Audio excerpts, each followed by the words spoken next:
Okay, we've got 5 people here. We had about 7 register, so let me just quickly make sure that we're not missing anybody specific.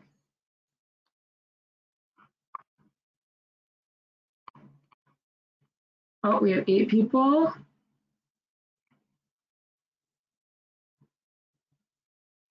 Fabulous. Oh, we have 12 people. Okay, we're waiting.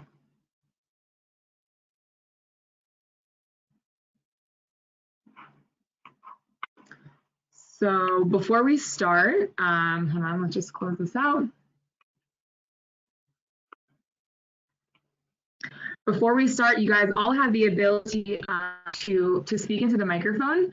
So I'd love if anybody just can share with me, why they chose to join in on this webinar, what's interesting. Are there people thinking about Aliyah? Are there people thinking about becoming lone soldiers?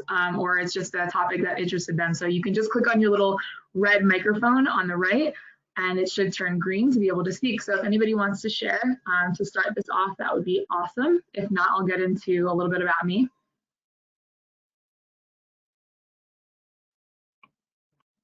Anybody? Okay, no problem. So I am going to introduce myself. My name is Rochelle. I'm originally from Maryland. I am 27. Oh, I just got a question. Maybe someone wrote to me. Here we go. I got a question already. So I'll just respond to you. I won't say names right now, but my name is Rochelle. I grew up in Maryland. I'm now 26, going on 27 in May. I'm hoping I can have an outside birthday party with all this Corona jazz going on. I basically grew up, as you can see in this little PowerPoint. I went to the Friends School of Baltimore growing up. I graduated in 2011. It was actually a Quaker school. So I did not go to a Jewish school. It wasn't like, a constant topic of conversation. This is something that actually was really inspired by my participation in an organization called NIFTY. If some of you know it, it's the youth group for the reform movement. And they had a program in Israel called EIE. And so that's a semester that I was able to spend in Israel my junior year of high school. And I really fell in love with the country. I had come on a bat mitzvah trip and I came here and I really fell in love. I came home and I said, Mom, Dad, I'm joining the army, I'm making Aliyah. And they said, no, basically, that's my story. So they basically said, look, if you want to do this, you're going to go to college first. I don't know the ages of some of you here, but that may be something that you're thinking about. What age is best to make Aliyah and what age is best to do the army. But I went to college and in the end, it was a really good decision for me, not only just because my parents told me, but it gave me time to really decide if it was the right decision and to prepare myself emotionally, mentally, physically, all of the above. So I went to Indiana University, this nice little Hoosier symbol, if anybody knows it. And then a month after I graduated, I made Aliyah. So I'm going to get into the different ways of making Aliyah in a little bit. So hold your questions for that. But basically, I made Aliyah. I went to lots of Old Panim. If a lot of you know what Old Pan is, it's learning Hebrew. I went actually a total of 8 months. I went to 3. And in the end, I got a job as a combat engineering instructor. It took a lot of hard work. Obviously, we can talk about Hebrew and that challenge and how even today it's a challenge after being here for now almost 5 years exactly. So that's that. I got out of the army in December of 2017, and I worked actually in the meantime, in the middle, you don't see here on the PowerPoint, but I worked at the Lone Soldier Center for in the name of Michael Levine, if many of you know the organization. I worked there and I was working at first with soldiers that were going into the army, so helping them with a lot of the questions that they had. So I hope to be able to answer the questions that you have today, if there are any. I worked there for a while and then I came to Masa, and this is what I've been doing for a little bit of time now. I work in the digital marketing department, so all of those fun emails that you get from Masa, that's from us. All the Facebook ads, all the Google right, the Kidum, all of that stuff that you guys see, that is us. So also, if you have any questions about our digital marketing strategies, especially during a time like this, this is a good opportunity to talk about it. So I want to just address the question that was already asked, the question that I had asked. Someone said, I'm too old to become a soldier, but I'm thinking of Aliyah. So great question. That's, well, not a question, but a statement. Let's talk a little bit about the tips for Aliyah in general. If you've had a thought of, I want to make Aliyah, but I don't know how, or I don't know where to start, or I'm too scared, whatever it may be, you're in the right place. And even 5 years into your Aliyah, I can promise you'll still be saying to yourself, not sure, why did I do this, and have to kind of reassess. So these are my top 6 tips for Aliyah. Again, they're not limited to this, but this is kind of what I felt were the most important. The first is writing down your why. You really need to get to a point mentally where you can say to yourself, this is the right reason. I'm not doing it to escape anything. I'm not doing it to just kind of live in another country and see what it's like. You can obviously live here, as you guys know, on a Mossad program, for example, and experience the country. I also went on a Mossad program back in the day, actually a year before I made Aliyah. But writing down your why is crucial because this is the thing that's going to keep you sane and remind you every single time you're having a struggle for why you did it. And it's going to make you stronger, and it's going to make your Aliyah stronger. So the decision to make Aliyah, what I like to say is also, it's not a one-time decision. It's a constant daily question that you have to ask yourself. And the more, the stronger your why is in the beginning, the more successful we really believe that you're going to be. So that's my one thing, write down your why. Number 2 is have a plan. So as I mentioned, my parents told me that I can not go at 18, I had to wait till after college. So that gave me actually 4 years of college to process it and sit with myself and say, is this the right decision? But also deciding what was going to be the best way for me to do this. So as someone asked, or said, I'm too old to become a soldier, but I'm thinking of Aliyah. For me at that point, part of my plan was I want to be a soldier. And I also am going to make Aliyah because the best way for me to join as a lone soldier is through a program that requires me to do Aliyah. So that was, for me, the best plan that I could possibly think of. There are people that are going to say, the best plan for me is I need to make Aliyah. I already have a job. I'm going to work remotely for a while in Israel from my old job. And then I'm going to find a job with an Israeli company, for example. Whatever it may be, you have to have a real plan when you get here. You can't just pack up your suitcase and come. As easy as it may seem or exciting as it may seem in the beginning. Number 3, making and sustaining connections. I had a lot of connections when I came to Israel from camps that I worked at, for example, and all of the Israeli shlichim that I could be in contact with. People that I knew had made Aliyah before, friends of family that had moved here a while ago, whatever it may be.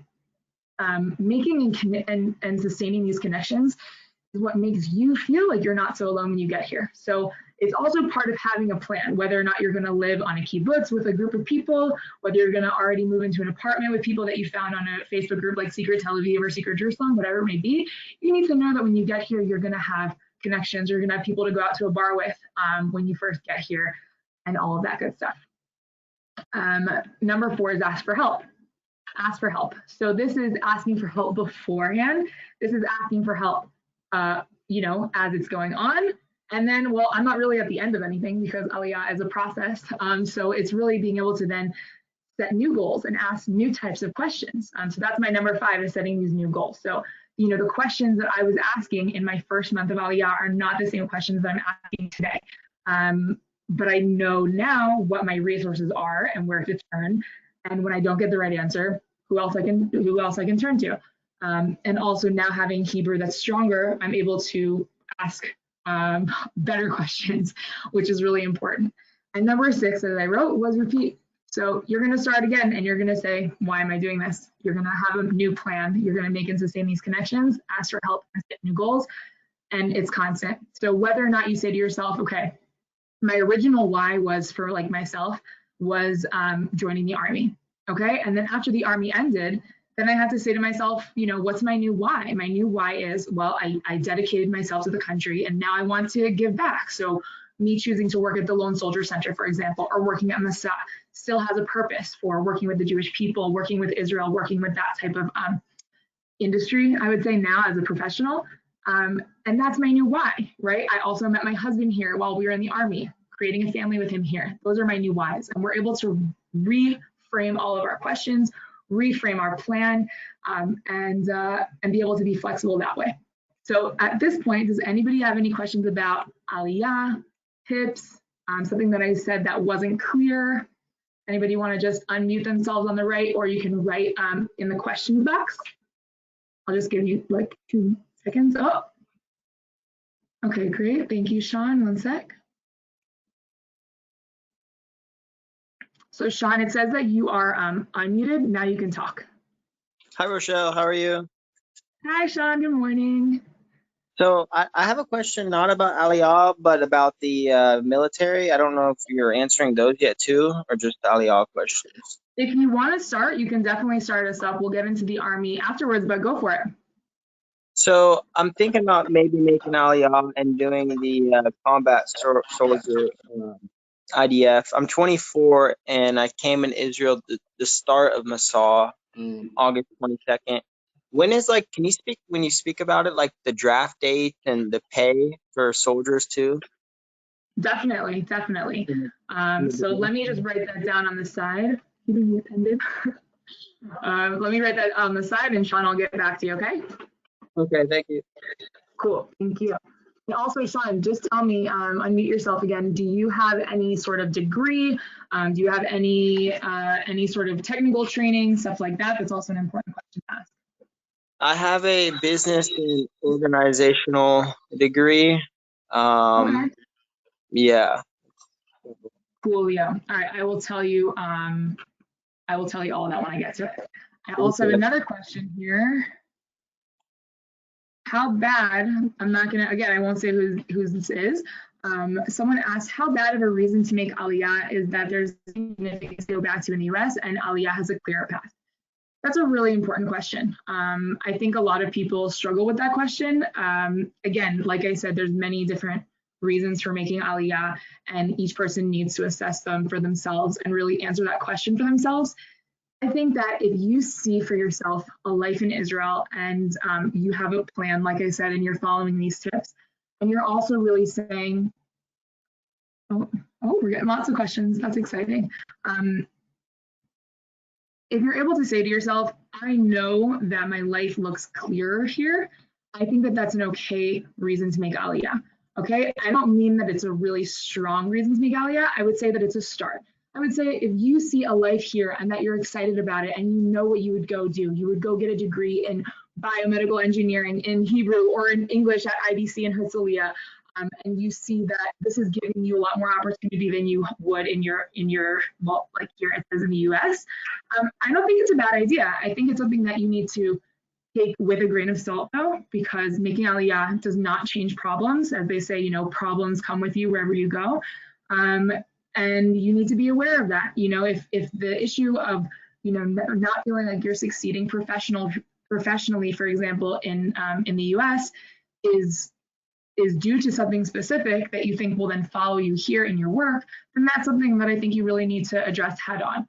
But if you see that there's just more opportunity for you here and you like the work environment more and etc., I think that that's something really important to address. So I hope I answered that question.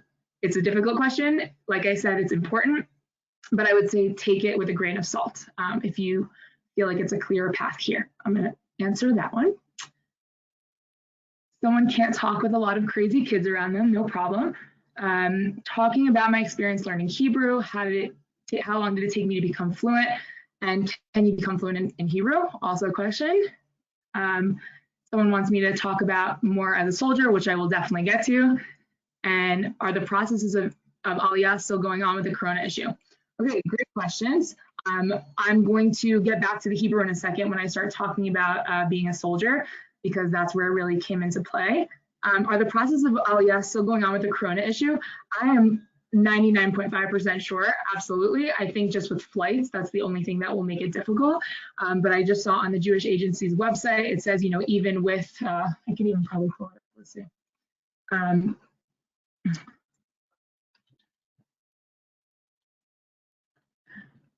1 second. I think on their main page, actually, if you guys see, it's saying like, you know, still make Aliyah in a time of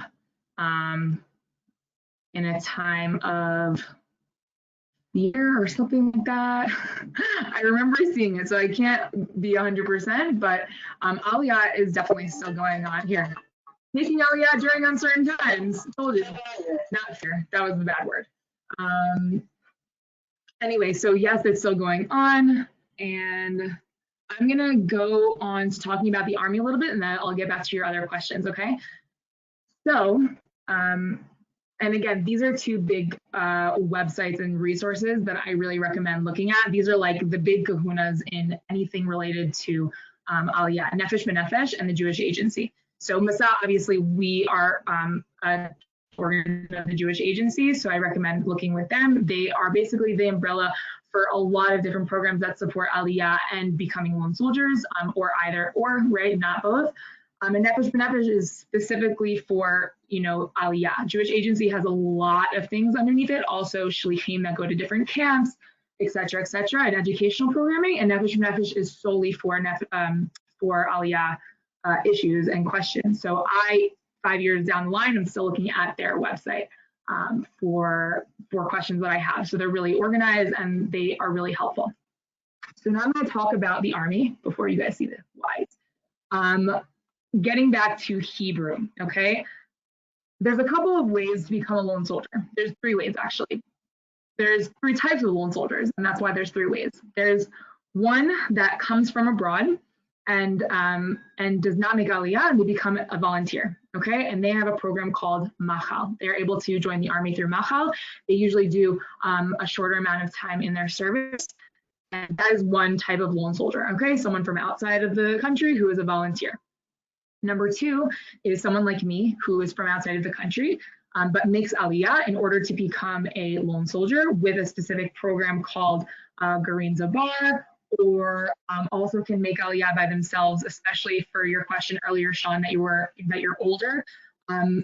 Programs like Garin Zabar have an age limit, so you need to check that. When I was doing it, when I was getting out of college for guys, I think it was 23 maximum to join Garin Zabar and 22 for women.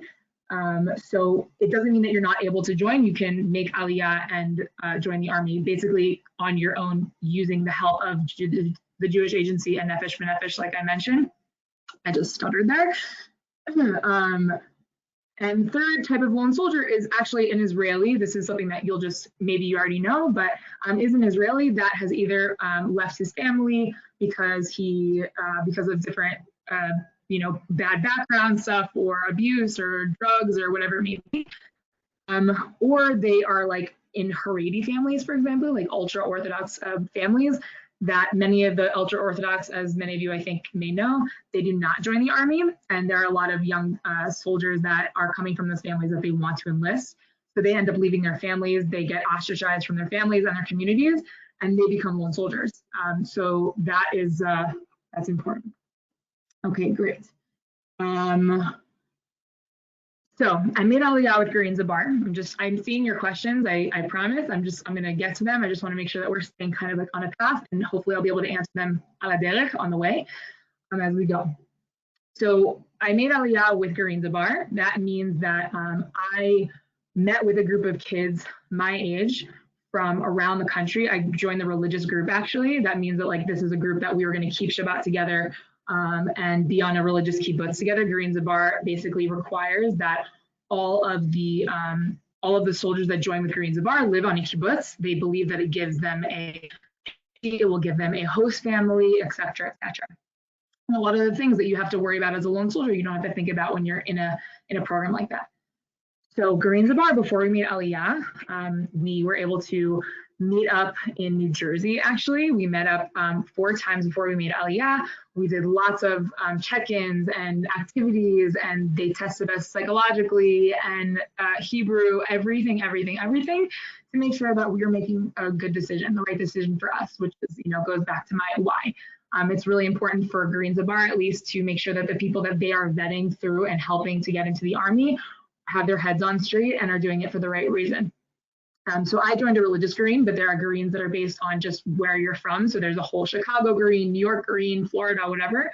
And there's also a group that's specifically for people that have graduated college and they're an older green. So there's lots of that. I really am a fan of Green Zabar. So if you are in the age limit of Green Zabar, I would look at that. I'll have their website also on here in a second. So we met up before we made Aliyah. We all made Aliyah together. And this is to speak about the Hebrew, Nicole. So I'm just going to answer that now. So basically, before we made Aliyah, on the Green Zabar seminars, they tested our Hebrew. And we were about 17 people, and I think 3 of us had such bad Hebrew, including myself, where I even paid a tutor to like help me memorize the words that I had to tell the officer when they were asking us about what we wanted to do in the Army, and I had no clue. Again, I said I went to Quaker school for any of you that missed this, and I went to Quaker school. I didn't grow up with Hebrew at all whatsoever. So the second that my Hebrew was that bad, she basically tagged my file and she said, you need to go to an early ulpan. So when you do a program like Green Zabar, they require regardless ulpan when you make Aliyah. If any of you have seen on the Nefesh B'Nefesh website, or those big pictures of people making Aliyah and they have the big flight and all that stuff, that's like a normal Green Zabar situation. You get on the big flight and people are waving and singing, and then you get off the flight, you go to your kibbutz with your green, and then you start a 3-month ulpan basically before you join the Army. For me, my Hebrew was so bad that I had to miss that whole fun shebang with a couple of my friends that also whose Hebrew was not that good. We got on a flight beforehand, 3 months earlier. We did a 3-month ulpan by ourselves in the summer, and then all of our friends came in the fall. And then we went to a second ulpan on our kibbutz. And then in the Army, as lone soldiers, if you get tested and your Hebrew still isn't good enough, there's a place called Mikveh Alon. Okay, many of you may have heard of it if you know about lone soldiers and what they kind of go through. But Mikveh Alon is a base in the north, and it's Hebrew training with basic training, basically mixed in. So what you'll learn about ulpan, if any of you have had ulpan classes already this year, is many ulpans, they don't translate anything. They don't say, okay, telephone is a phone, right? They just show you. So that was what basic training was like for me. They would say, taviuda bakbuk or kankan, that like they would teach you by just doing. So that was basically my first round of basic training. The point of it is to get your Hebrew up to a certain level where you're able to then function like a normal person in the Army, more or less. I would say that when it comes to Hebrew, you have to surround yourself 120% of the time in Hebrew. Even now when I work in an organization that I speak a lot of English, I already feel that my Hebrew is going away. And it took me 8 months of like intense Hebrew to get to a point where by the end of that program at Mikveh Alon, I got assigned to be an instructor. They took a huge chance on me, but they saw that the progress that I had made in 3 months, they basically believed in me and said, look, if you are able to work at the same pace and even harder than you were at Mikveh Alon and you're able to learn the material, then we have a belief that maybe you'll be okay as an instructor. So they really took a big chance on me. A lot of my friends did not get as lucky as me. People end up, going through their entire Army service and just kind of understanding the orders and just running when they see everybody running or when they hear whoops, right? Which I think is really like sad because it's a great opportunity to really to really understand the Israeli culture and to really be a part of the Army and to understand what's going on and to not kind of feel like, if you don't understand everything that you're just on the outside. I don't know if that makes sense, but when it comes to Hebrew, 120% in Hebrew, and learning things based on vocabulary. So by the time I got out of Mikveh Alon, I was able to converse. I was able to read a lot better. I felt like still nervous reading from, like a PowerPoint if we were in class or something like that. So when I got to my course of 5 months to become an instructor, that was really when the hard work came in. It was a lot of late nights of crying, of, sleeping with my little notebook of 70 pages that I had to memorize. But in the end, I passed my course. I became an instructor, and I was an instructor for a year and a half, basically. And it was the best experience of my life. Like, it was really one of those experiences that I dug myself so deep into the material and I came out stronger. So to answer your question from before, I really, really believe that if you put your mind to it, you can do it. Like I have lived it, I've experienced it. And I think specifically if you focus on specific like topics to learn and vocabulary terms, then you're going to be successful. So I was learning about, like, here, I'll show you guys this picture. This is just a fun one that I like to show off. I was basically an AP armored personnel carrier instructor. This is me with my doing a little selfie. I had to learn things I didn't even know in English, how to, fill up a tank and how to whatever it may be. But because I was focused on a certain vocabulary, I was able to really succeed. So I think I went on a little too long about that. Also, my connection went out when you were talking about your experience as a soldier. Cool, did that. Where are you based in Israel? Which Mossad program did you do? Sorry if you said this, my connection died. No problem.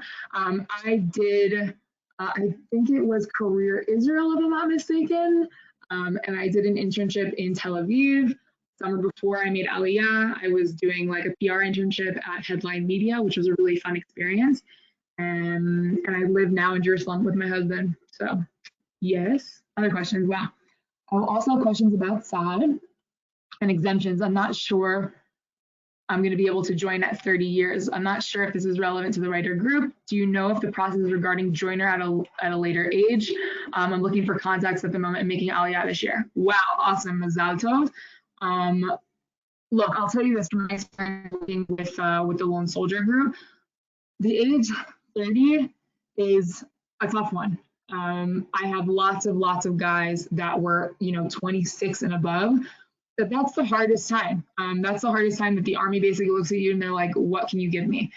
If your Hebrew is incredible, if you are in really tip-top shape, you should be fine. You're going to go through a very different process and you're going to need to have connections and who's going to be able to pull you into specific places and to show that, in 6 months, they get really scared because of age, because of, back problems and whatever it may be. You need to show them that you're in tip-top physical shape if this is for a combat position. If you're 30 and you're looking for something like, working in computers or in security or modi'in, intelligence and things like that, if you have training in it, there's also a chance that you're going to be able to be pulled in. But it is a tough road. It may take much longer than you expect. So just be patient and be nice to yourself, because there's, it's bureaucracy and the Army is bureaucracy. And especially with everything that's going on now, everybody's just trying to keep their head afloat water. So just be patient and I pray that you will have luck. Hello, is it the same for French? Yeah, for sure. If you are a French speaker from a French speaking country, you are a lone soldier just like everyone else.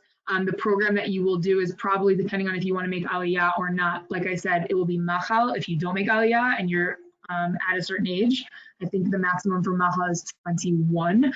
But again, I have the links on my PowerPoint that you can check for those different clarifications. And yeah, I had lots of friends that were from around the world as lone soldiers. My best friend was from Switzerland and my second best was from France in my commander training course. So yeah, everyone's a lone soldier. Good stuff.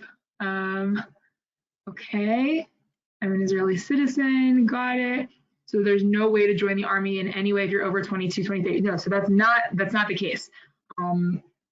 There is definitely a chance. I'm saying it's much harder, and there are certain programs that will not allow you to make to join the Army with that program. Like I said, with Green Zabar, if you're below, again, I would just check their websites because they may have changed. But when I was doing it, it was 22 for women is the maximum to join with Green Zabar, and 24 for guys.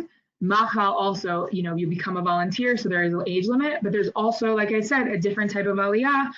Or becoming a lone soldier where you're just joining through, I'm sorry, let me just correct myself. You can only become a lone soldier if you do it through Machal or you make Aliyah. And if you make Aliyah, you have a couple options. You can do it through Green Zabar. You can do it by yourself with Nefesh B'Nefesh and with the Jewish Agency's help. So that if you are above the age of 23, 24, that is your best chance to be able to join. They have lone soldier programs with Nefesh B'Nefesh and the Jewish Agency. Like I just said before, to someone who's in the age of 30, it's just about being a little bit more patient because they really look at age as like a deciding factor for whether or not you are fit for Army service. So just keep that in mind, but speak to your resources. And it definitely doesn't mean that you will have no chance of being in the Army. There's definitely a chance. It'll just be a different, different process. Great. So we went through a lot of the Army. Thank you guys so much for your questions. I wrote down, 5 tips for the Army, just in case. Again, write down your why, decide 3 ways. Decide how, which is about 3 ways, like I said. Making Aliyah and doing Gerin Zabar, or making Aliyah and using these programs like with Nefesh Nefesh and the Jewish Agency and becoming a lone soldier that way. Number 3 is making a plan. This is different than your Aliyah type of plan. Okay, so my Aliyah plan was, I'm going to go with Gerin Zabar, I'm going to do the Army, and then I'll get a job after. That was kind of like my big Aliyah plan. In the Army, you have to decide what type of route is going to be best for you. So Isaac asked me before, if it was Isaac, Sean, sorry. Sean asked me before, what are the draft dates and what are these things? So for example, drafting, the big drafts happen in August, in December, and in March, okay? Those are for like the very big yechidot, the units, thank you. And those are the big drafts, but you have to decide in terms of when you're making Aliyah and when you're preparing to do all of this stuff, what's going to be the best plan of action. So for me, again, I did it with Gerin Zabar, so it was a little bit more organized, but I'll tell you why making a plan here was very interesting. I talked about how my Hebrew was not so, my English also not so good now, how my Hebrew was not so good. So basically, when I got tested after my second Ulpan on the kibbutz with my Gerin, I hope there's not too much Hebrew words for you guys, but I trust that you are understanding what's going on. On my kibbutz, I basically got tested before I joined and went to Mikveh Alon, that basic training, Hebrew training. I got tested again. And basically what happens is if you get tested again and they tell you, you're at like this like middle ground, okay, which a lot of us could be. You're at this middle ground. You could either join now and, see which type of job you get, or you can do Mikveh Alon and then you'll see which type of job you get. And so for me, part of making that plan, I'm just sharing this because, everybody has their own Aliyah story and everybody has their own lone soldier story, becoming a soldier story. So I had a lot of friends that at this point, they looked at the test and they said, I definitely want to just start the Army already. I'm ready. I've been here for 4 or 5 months already, or a year. But at the end of the day, they were mentally ready to, suffer a little bit more in Hebrew, for example. I was not. I didn't have that background. A lot of those friends of mine had gone to Jewish day school. They felt like they understood a lot more than I did. So I said, look, even though they're saying I could do a job now, I'm going to do Mikveh Alon. I'm going to wait it out even longer. I'd already been in like 3 different Hebrew training programs. I was tired, but I said my long-term goal is to be able to get a better job, right? So like my dream job was to be able to become an instructor. So there was no way I was going to get that job if I hadn't made this plan and said, I'm going to suffer through it a little bit more, because in the end, that's going to be my plan. So just always having like what you have as your goal in the future. Sean had said earlier, he wants to do combat. So Sean, you need to, once you know that, you need to decide what's going to be most important for you to focus on. Okay, that would be training physically as much as possible, and talking to people that are lone soldiers and knowing what type of stuff you need to do. There's a lot of friends of mine that I feel like I'm talking so fast. Whew. There's a lot of friends of mine that joined the Army and they were like doing like really heavy lifting and they wanted to look as strong as possible. And in the end, all they needed to do was to be able to like carry stuff on their back and walk for hours on end, right? Like that's what they need to be training for. So knowing how to train, that's really important. That will be part of your plan, Sean, for example. Like I mentioned, you would ask me about being 24 years old. Like I said, Jewish agency, talking to Nefesh B'Nefesh, knowing that it's going to take a little bit more of time, but being patient and having a goal in mind. So learning which battalions, which units are fitting for you, are most interesting to you. A lot of them are similar. We can also, if anybody has questions about like what's the difference between that or what color is that beret, that's like fun questions that we can go through. We talked about the majority of the draft dates, which are those 3 seasons, and then Army pay. Army pay is, when you're a lone soldier, you get more. So you have things like stipends, like 1,400 shekels for an apartment. And when I was living on my kibbutz, so that money from the army directly went to the kibbutz, and that also went for like feeding me and giving money to my host family. I got assigned a host family, so they could have me for Shabbats and things like that. And the average soldier doesn't get a lot of money. This is definitely not a choice to make, especially if it's a choice as a lone soldier to do it for money. You're doing it for meaning only. So know that. And part of this plan that I have here on the PowerPoint is also coming to Israel with money, having a savings plan, and knowing, for a little bit, I'm going to live off of this, and I'm going to live in a smaller apartment with some friends, but that's kind of what you go through. And you are stronger from it. I can definitely promise you that. Or, we spoke a lot about Hebrew, but to succeed in the army, you have to know Hebrew. No matter if you were a combat soldier, no matter if you're an instructor, no matter what, it will only make your experience better. That's the same thing for Aliyah. And try to stick through it. There are a lot of nights that I cried myself to sleep. I called my parents freaking out that I made a wrong decision. But in the end, it was worth it. Also fun, like I said, I met my husband there. That's an awesome thing to walk away from. That wasn't the goal. But I was able to walk away and said, look, like this is something that I could not stop in the middle. I could not say no. I couldn't say, this is easy and or this is too hard. I want to just stop everything. This is a really big growing experience. And I think if you believe that you're ready for it, then it's an incredible experience. You just have to know that it's gonna be hard. These are some of the resources I talked about. Zabar is one of the programs. Mahal, right? When you don't make Aliyah and you're just a volunteer specifically. The Nefesh B'Nefesh Lone Soldier program, actually, it's part of Nefesh B'Nefesh, obviously, but they have a whole team working with lone soldiers. So I remember when I was on base, you would see them come, they would bring snacks for lone soldiers, they would come to all of their ceremonies and all of that stuff. So that's a really good group of people to be connected to. And also the base for lone soldiers. So there was the Lone Soldier Center for that I worked at basically, and they are now changing over to become the base for lone soldiers. So that is another resource for people. So that's it of my PowerPoint. Is there any other questions for us at this time? Anybody want to write me in the questions box, raise their hand on the left? Oh, Naomi, what's up? Ask your question. You can unmute yourself on the right.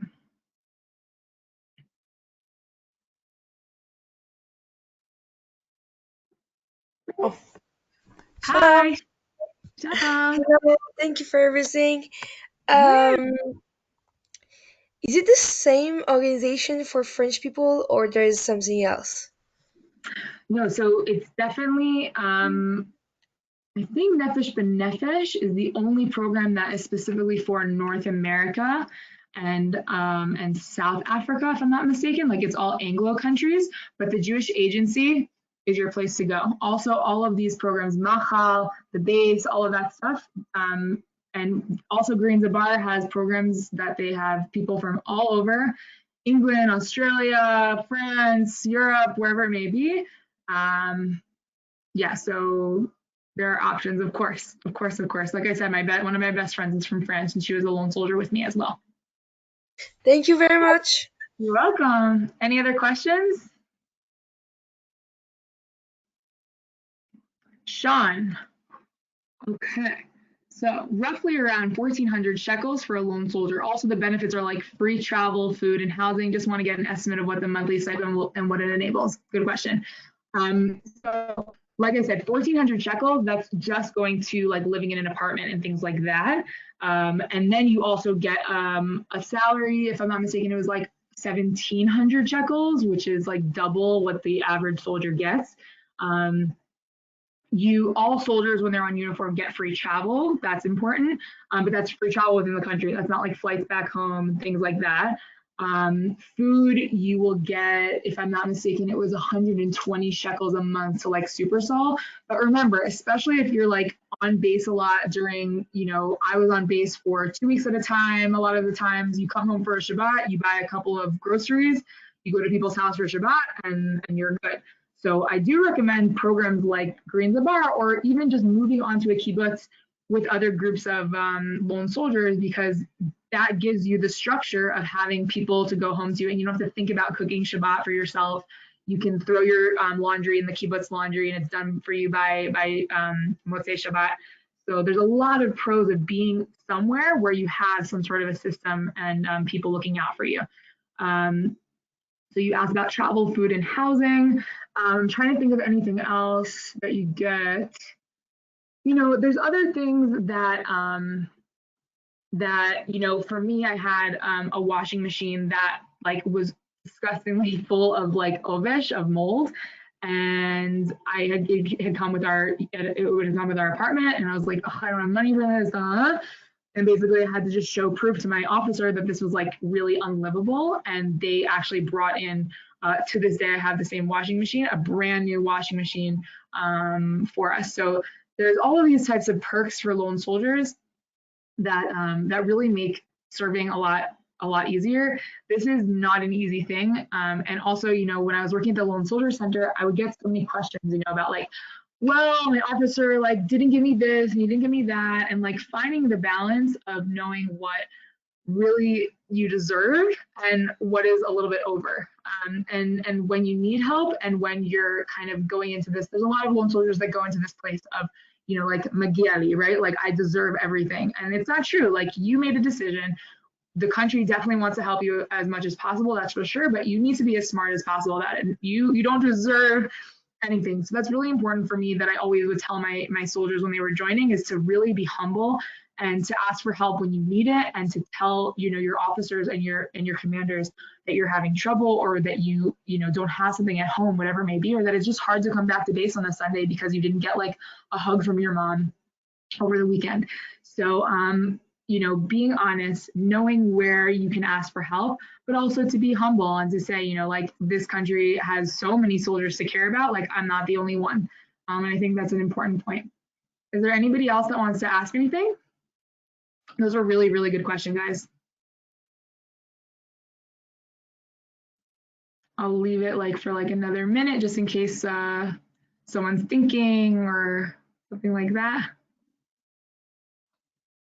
Okay, I think that that's it. If you guys have any other questions, I will be happy to you guys like afterwards. Oh, someone raised their hand. Yes, Naomi. Hello again. Hi. I heard that it's difficult to be in the army when you're religious because they may ask you to not to do things on Shabbos. It's a great question. So it definitely depends on where you are in the army, I would say, and at what stage you are at in the army. So I am religious. I was religious in the army.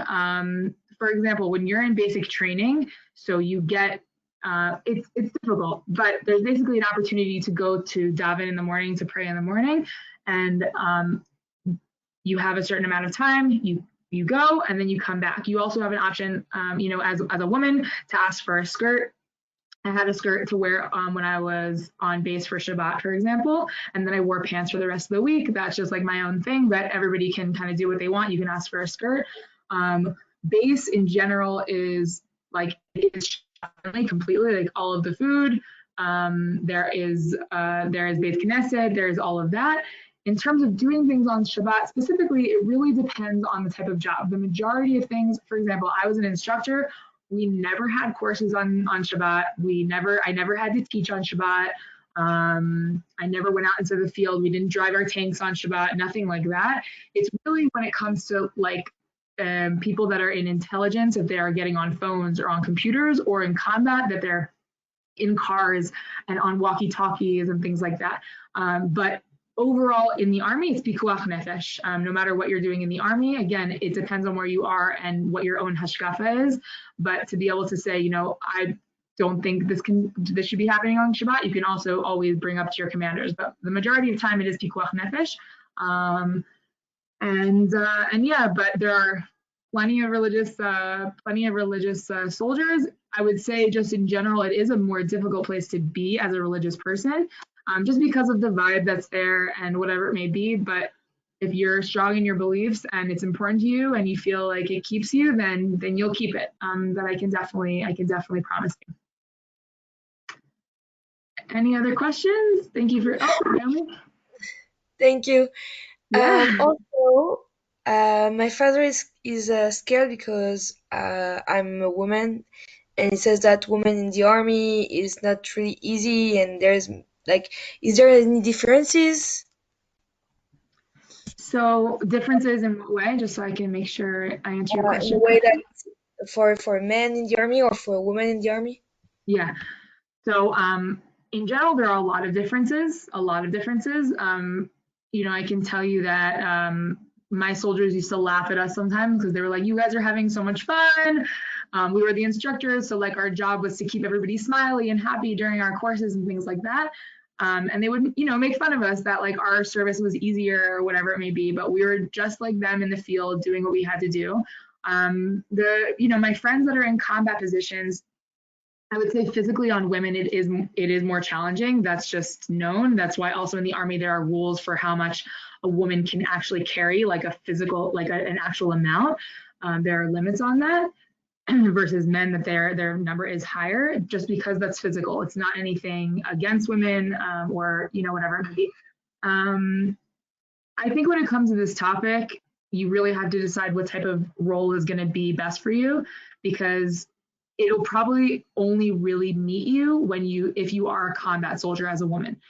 Because I had friends that were in combat units as women, and during their, you know, their basic training, they were used like the male pronoun, like hu in Hebrew, was used to them, or like ata, and they did it like on purpose to try to like wear them down as women. That's like a really bad example. And that's a lot of times in combat that, you know, these women are really physical and they're super strong and they want to prove themselves. And a lot of times, you know, men could maybe put them down for it. But on the other hand, like there's a lot of camaraderie in that. So it really depends on where you are in the army. And I think if you know yourself well enough and you know what you can handle in terms of the, you know, in terms of the limit of a challenge that you're willing to go through. That's why for me, you know, I had really thought about combat. I felt like I was going to be able, I am really physical and active in all of these things, but I knew deep down that I wasn't going to be able to handle the intensity of it.